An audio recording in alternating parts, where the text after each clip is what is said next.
Hey everyone, welcome back to String Cheese and Applesauce, where today we're going to review the LEGO Ninjago Destiny's Bounty set. This is set number 9446. This set was released in 2012, so it's about 4 years old as of right now when I'm recording this video. So it's probably going to be hard to find this set, if not almost impossible. Or you can find it, on eBay or something and pay $300 for it. Originally when it was released, I think it was only a, $80 set. Yeah, so $80 set. I know, I looked earlier just to see if people were selling it, and they were, and it was, significantly marked up because they're trying to make money off of people wanting to buy a retired set. But either way, let's go ahead and look at the minifigures. There's pretty cool minifigures in here, although only one is unique. All of the others are only found in one other set, so they're pretty rare minifigures. Let's go ahead and look at them now. All right, the first minifigure we're going to look at is Kendo Zane, and this minifigure is one that can only be found in one other set, and to be honest with you, it's just the combination of the legs and torso elements that kind of make it semi-rare. You can kind of see he's wearing his typical white ninja outfit, but he's got the Kendo armor on. He's got the headgear and then that shoulder and chest gear. Of course, he has his angry straight face and the typical printing on his legs and torso. So that's Zane. Let's move on to the next one now. So similar to Zane, this is the Kendo J, and it's basically just like Zane. He's the Kendo version who has the helmet and the armor. You can see he also has his, pull this off, his straight angry face, single printed head element. So that's Kendo J. He's also found in one other set, so another rare minifigure. Let's look at the next one. Alright, so this is Sensei Wu, and this is the unique minifigure in the set. This version of Sensei Wu can only be found in this set, so it's kind of one of the reasons why you probably want to, or probably should have got this set. So pretty cool little minifigure. It's pretty basic. I mean, the only thing that's, different about Sensei Wu is he doesn't come in a lot of sets, and the few that he does, they're usually rare or unique minifigures. So it's pretty cool getting a Sensei Wu and also having a unique one. So kind of basic printing on the legs and torso, a little bit of printing on the back.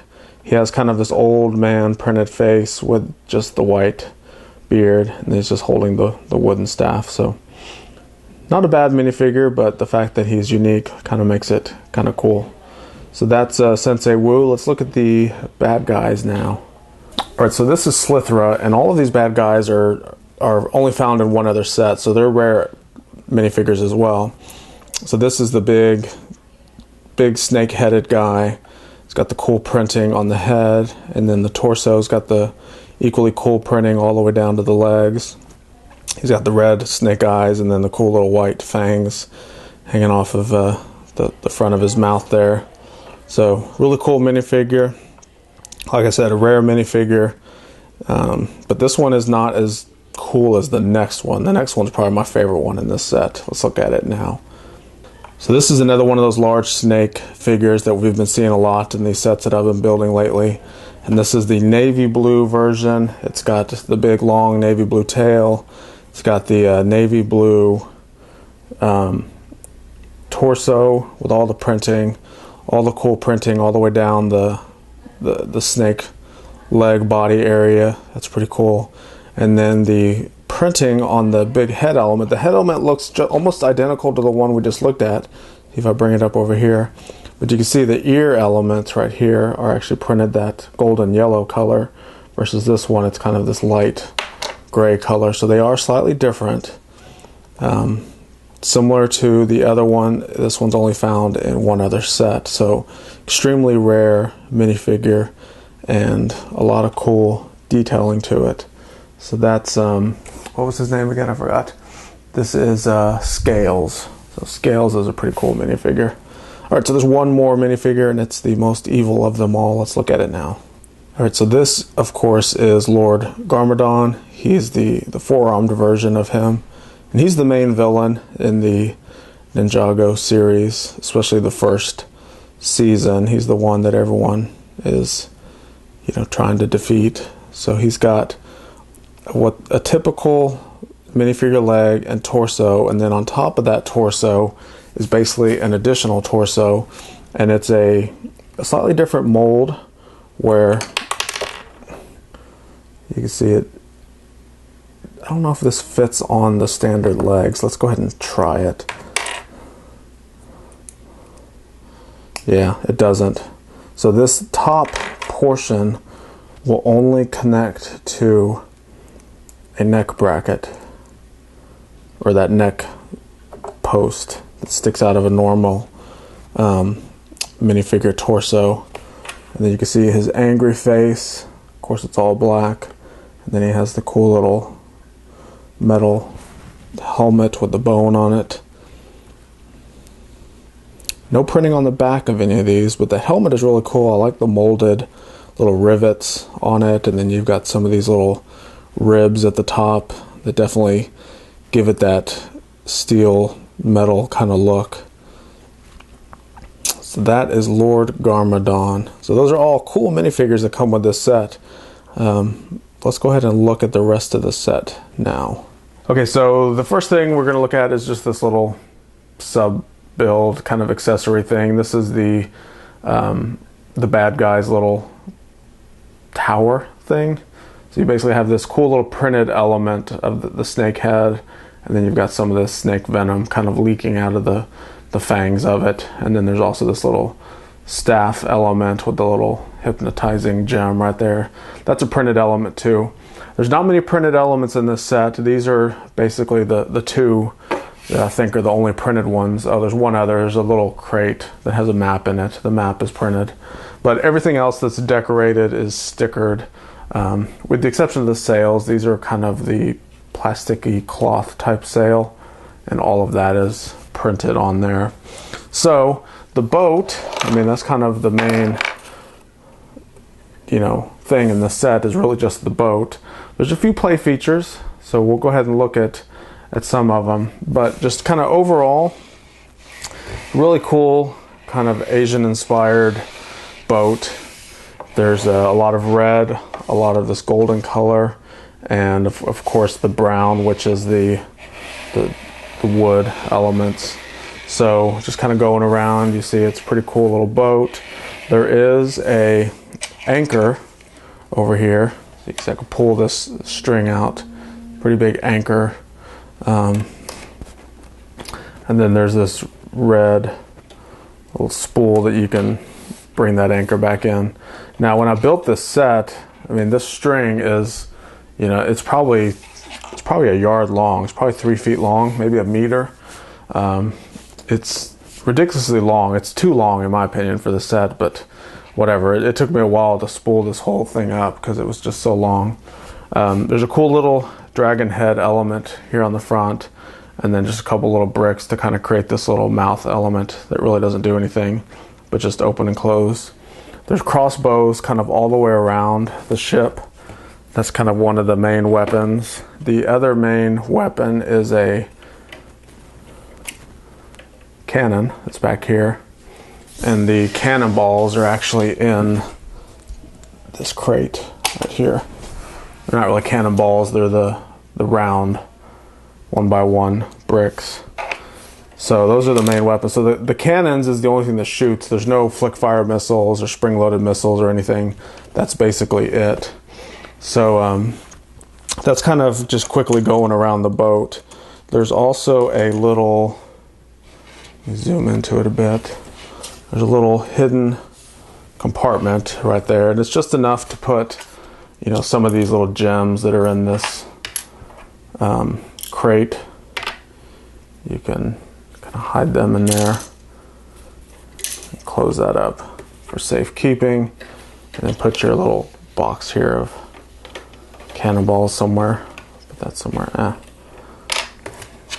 I'll figure that out later.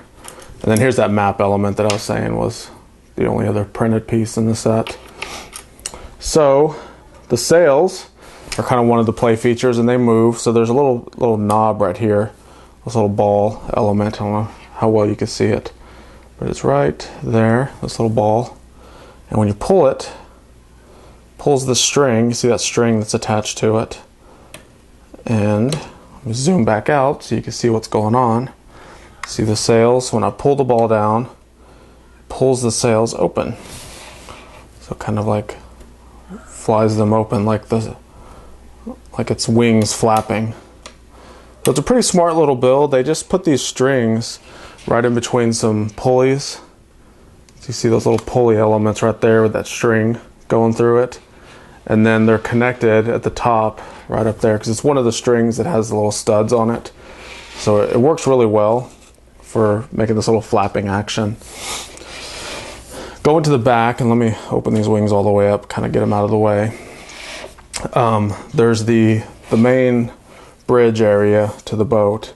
You've got this cool little canopy element that you can fold up and actually be able to put a minifigure in here or two and then fold it back down. So that's the cool little bridge area. And then of course you got the cannon there. Got some cool, okay, here's the other, I forgot about these. These are printed too. These little decorated elements, those are prints.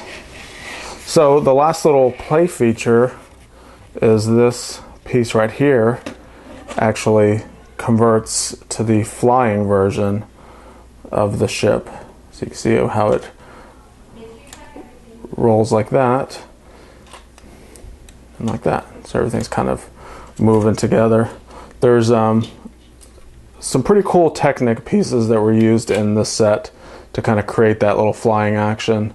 You'll have to check out the builds. There's links down below if you want to see how that's all put together, but I thought it was pretty smart how they do it. And then they completely cover it all up with all the bricks and everything, so you really can't see any of that inner workings. The only time you really ever see it is when you build it.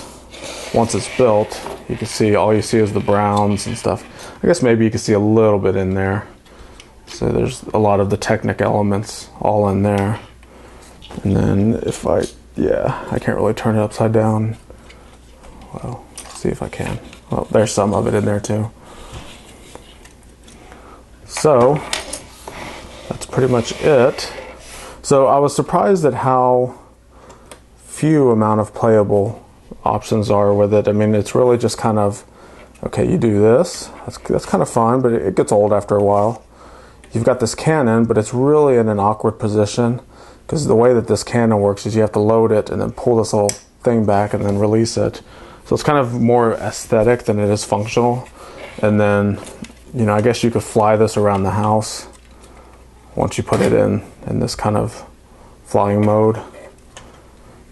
But be warned, if you drop this, it's gonna shatter. So pretty cool little set. Like I said, it's hard to find, if you can even find it at all. But I happened to get this years ago, and I'm just now barely getting around to building it. So I thought I'd share, you know, this cool little set with everyone and just give you my thoughts on it. So that's it for this one. Thanks for watching. Don't forget to check out the builds if you want to see how this is built. Maybe you can use some of the parts you have laying around to build your own version of this. Obviously the sail elements and this dragon element, stuff that are unique to this set, you probably won't be able to use, but who knows, you can use your imagination and build something real similar to it. So thanks for watching. Make sure to put a comment down below, tell me your thoughts, and we will see you next time.